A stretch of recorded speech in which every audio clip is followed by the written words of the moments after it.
good, y'all? It's me, L Teddy 27, Angry Teacher Chronicles, and this is yet another review for Game of Thrones, Season 8, Episode 5. 5, 5, 5, 5.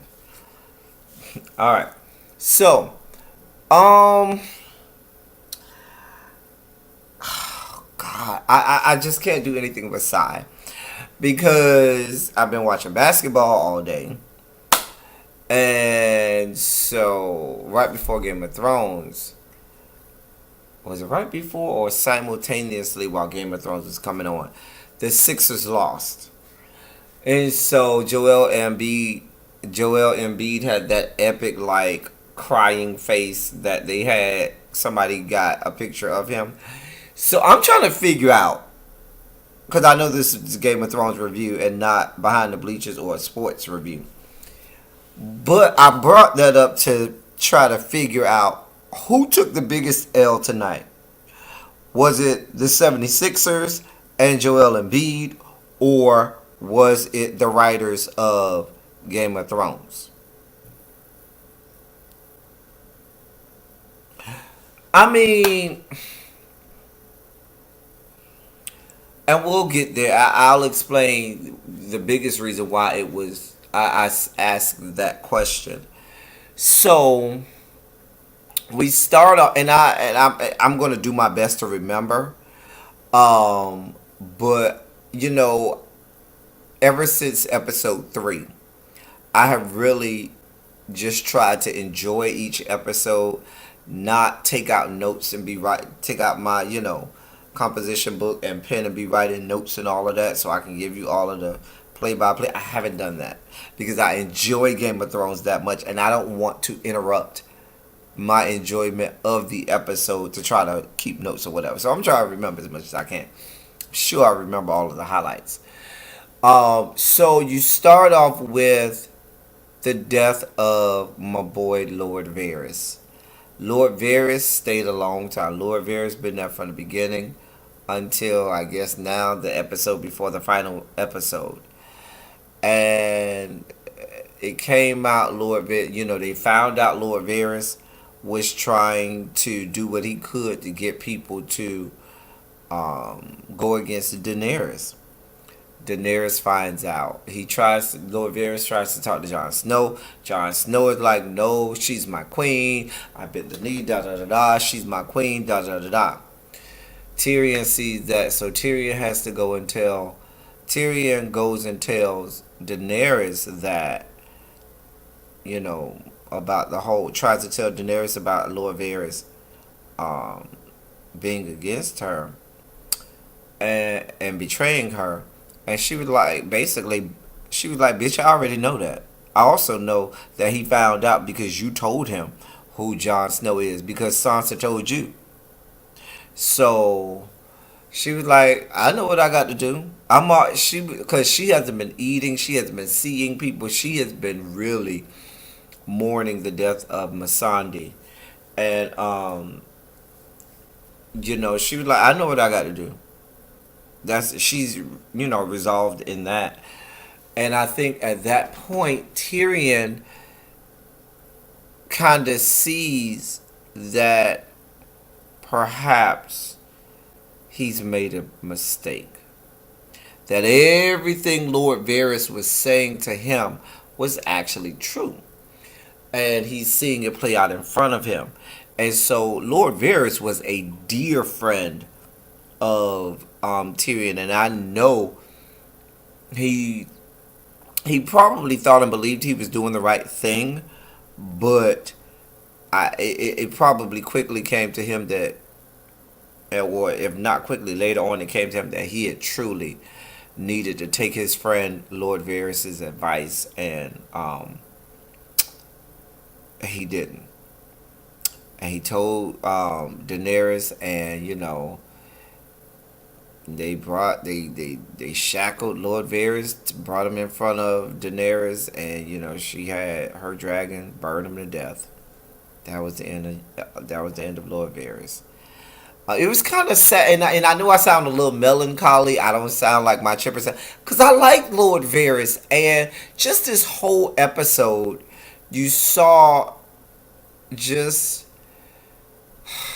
I mean, you know, we're coming to the end, and you're kind of resolved in the fact that it is ending, and you have to see so many people who you've grown to love and follow for all of these seasons eventually and inevitably die and come to their demise. But I just don't know. It's kind of like you don't want to let it go, and I think that's probably my biggest issue.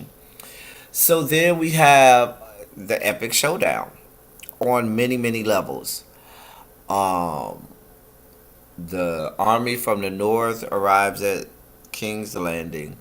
Well, before that, they find out that they capture Jamie because Jamie is trying to get to Cersei, and he tried to get through the army, and they captured him and shackled him, and Tyrion goes to Jamie, and he tells Jamie, "Listen." Tyrion is trying to do Jamie a solid because Tyrion is like, "Listen, you done saved me so many times, and this is me returning a favor." He said, "I got a dinghy over here outside of the gates of King's Landing. You need to go to Cersei and try to come, because you about the only one that could convince this hooker to go with you, and y'all go and escape." And he named some city, I think it started with a P, that y'all can go and start a new life. And so that's what, and he, frees Jamie from his shackles and stuff like that, and Jamie escapes. And Jamie tells Tyrion, he says, "You know she's gonna kill you for releasing me." And Tyrion is like, "Listen, if it's a choice between me dying, who's not so innocent, and tens of thousands of innocent people, women and children dying, I'll take me dying."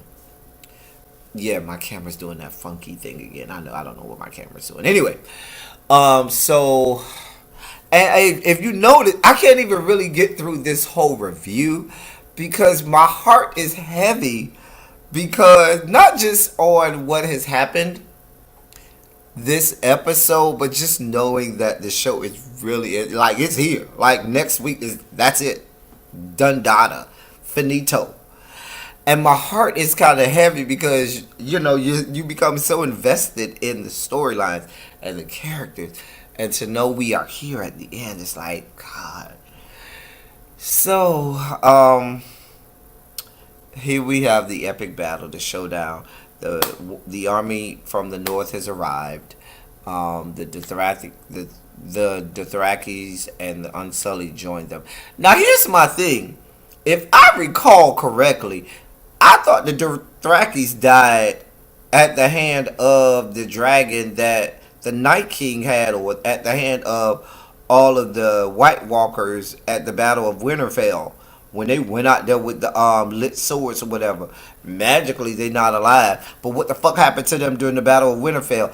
Somebody need to give me some answers with that. And that's why I say, writers, you took some big L's this week, okay? So there was a scene before we get to the battle. There was a scene where um, Daenerys goes to Grey Worm, or Grey Worm goes to Daenerys, and she was like this. It was like a leather, kind of. I forgot what you called them. Strap of, I don't know if she kept it on her neck or on her wrist or something like that, but it was something that Masandi wore, and she was like, "This is all we have left of her." And Grey Worm is so, like, beside himself at the death of Masandi. He just throws it in the fire.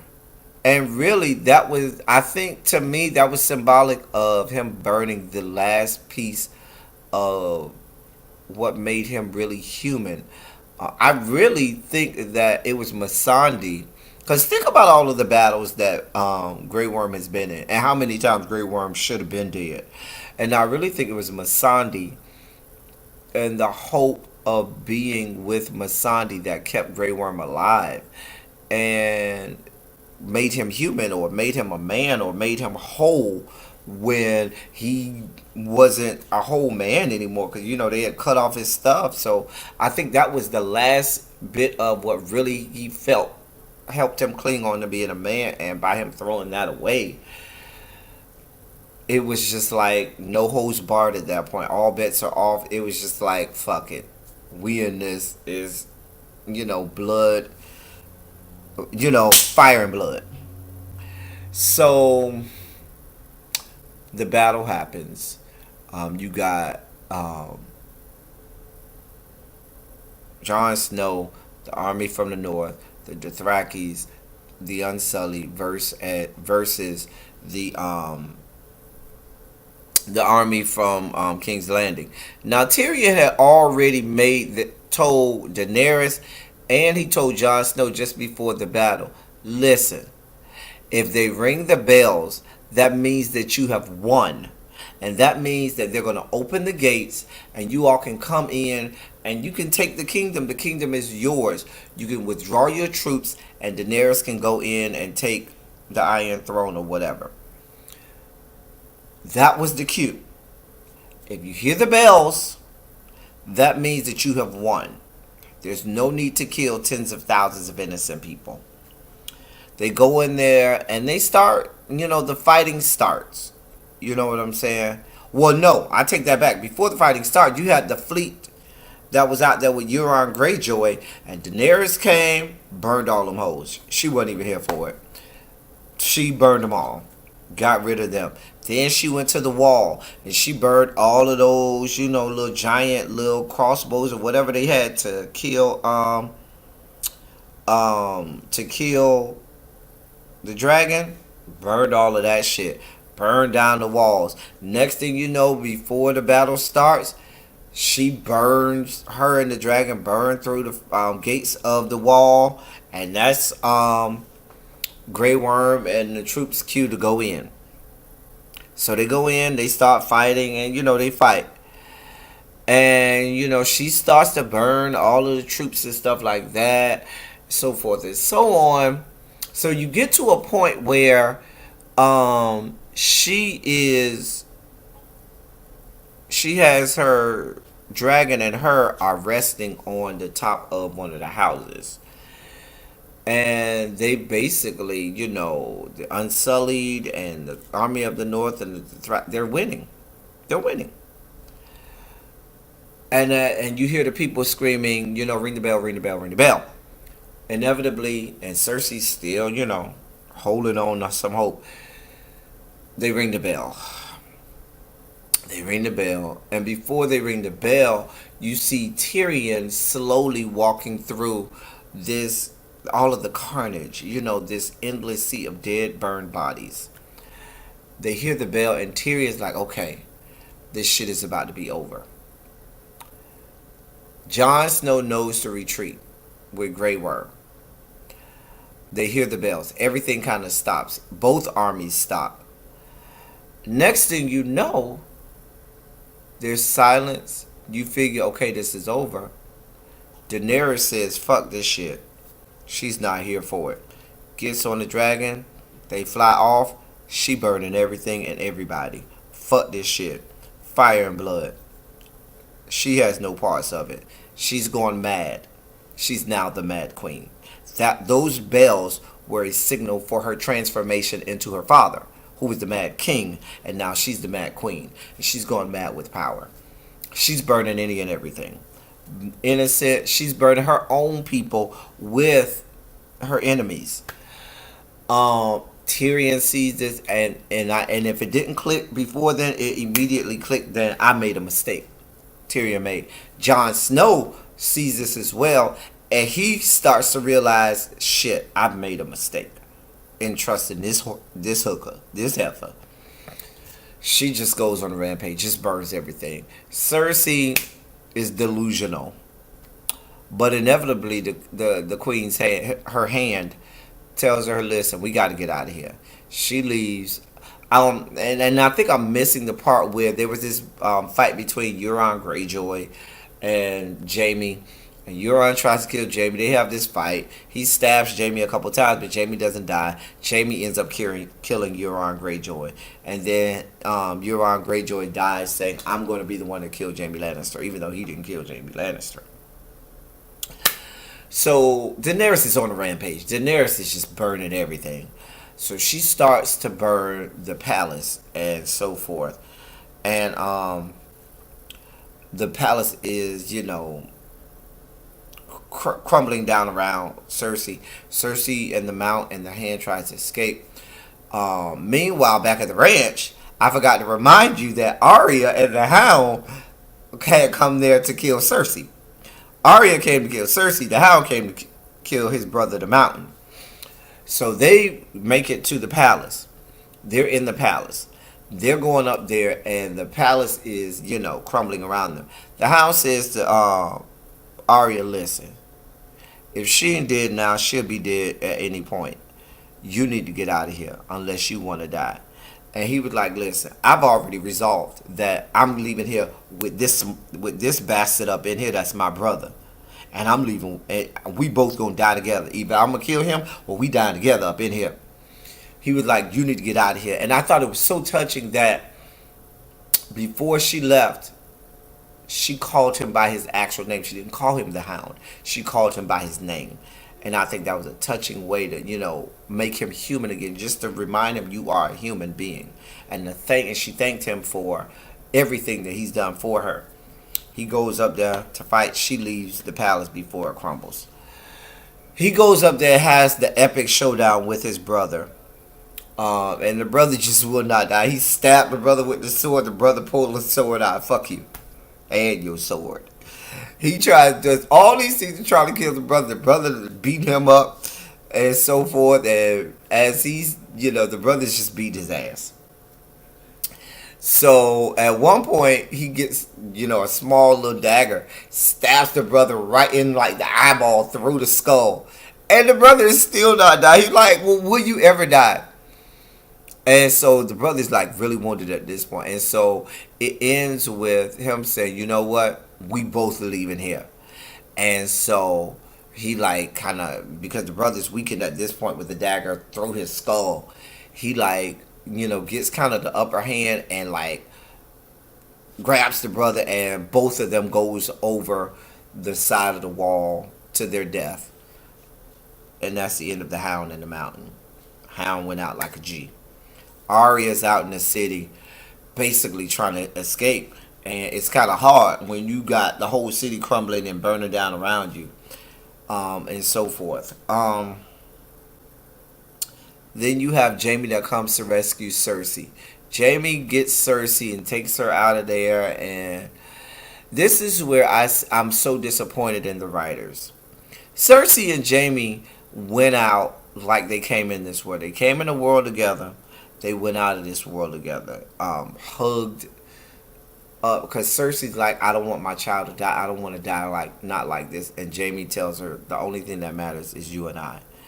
And he hugs her, and they're like down in the catacombs because their escape was blocked.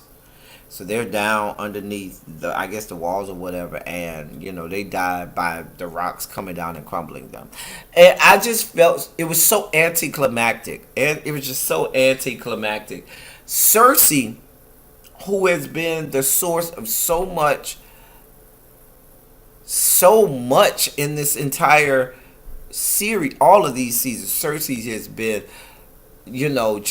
she deserved to have a more climactic death.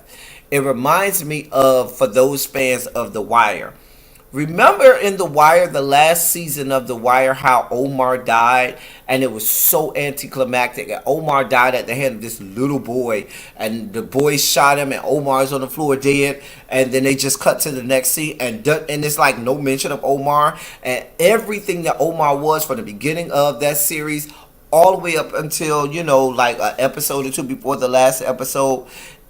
He was just so big in the world of The Wire, and then his death was just like an understatement, or just like a, okay, he did, and let's keep going. It's kind of like that's how Cersei's death was. It was like, okay, she did, let's keep going. It was so very anticlimactic, and I think that you robbed us as fans of the show There are so many people who hate Cersei, and there are so many people who wanted to see her demise, and for it to be just that anticlimactic, it was like, really? It just sucked the wind out of the building. It was just like, really? That's all? Like, if you gonna kill Cersei's supposed to go out like a G. Cersei, all of this crying and jump they had Cersei doing, that ain't Cersei. Cersei don't go down like that. And I just felt that the writers failed us. And that was my biggest problem. I mean, the episode ends with Arya getting on this horse, this white horse. I think it was the same horse that the leader of the army that Cersei had was riding before he died. And she escapes, and everybody kind of is, everything is decimated. The entire city is decimated. I mean, if she's gonna be queen, there's no more Iron Throne for her to sit on. I'm just saying, because this has been destroyed.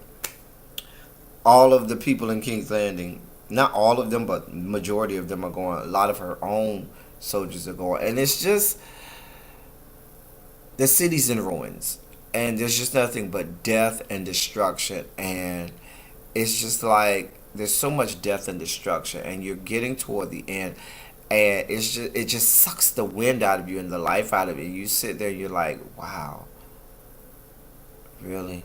And there's only one more episode, so I'm curious to see. And I know I'm just not my normal self with this review, because I was so disappointed in Cersei's death. I told you I was Team Cersei. And I'm not upset because I told you I was Team Cersei at the beginning of this season. But I'm upset because you robbed even the people who can't stand Cersei. You robbed the fans of... We expect this big climactic end and demise to Cersei. And so I want to see how they take us out. I'm curious to see how we bid farewell to this series, this show that has really had us all enthralled and captivated for all of these seasons. And yeah, but the writers,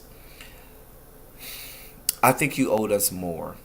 Maybe after I take a moment to take it all in, maybe watch it again, I'll appreciate it for all that it is. But right now, in the immediacy of watching it, I can't help but think that I've been let down by the writers. But we'll see what happens next week. One more episode. That's it. Game of Thrones. It's almost at the end. I'll see you guys next week for the last episode. And I know I'll be drinking something during that episode. But that's all during that review and during the whole episode. But that's all I got. I'll see you all next week. Thank y'all for coming. Y'all drive safely.